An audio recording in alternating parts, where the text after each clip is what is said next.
አማራ ሲገደል አብይ ቁጭ ብሎ ጺሙ እንደዚህ አሰርቶ ቁጭ ብሎ የሚያወራው እዚህ ስለ እንትን ከቤተ መንግስት እስከ እንትን ስላለው መናፈሻ እዛ አማራ በየቦታው እየሞተ አብይ ስለ መናፈሻ ያወራል።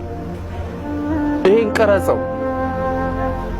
ከዛ አብይ 4 ኪሎ ጋር መናፈሻ ያሰራል። 4 ኪሎ ወለጋ እየሞተ ምንድነው? እንዴት እየሄድን ነው? እሱ ሱፉ እንደዚህ አሳምሮ በቲቪ ቅርጹን እንትን ብሎ ችግኝ ይተክላል።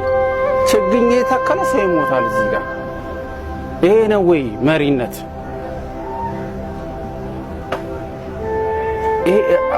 እንዴት ነው አስተዳደር? እኔ እንደ ባለሙያ እንደ አርቲስት ምናምን ሳይሆን እንደ ዜጋ ግን ያሳስባል።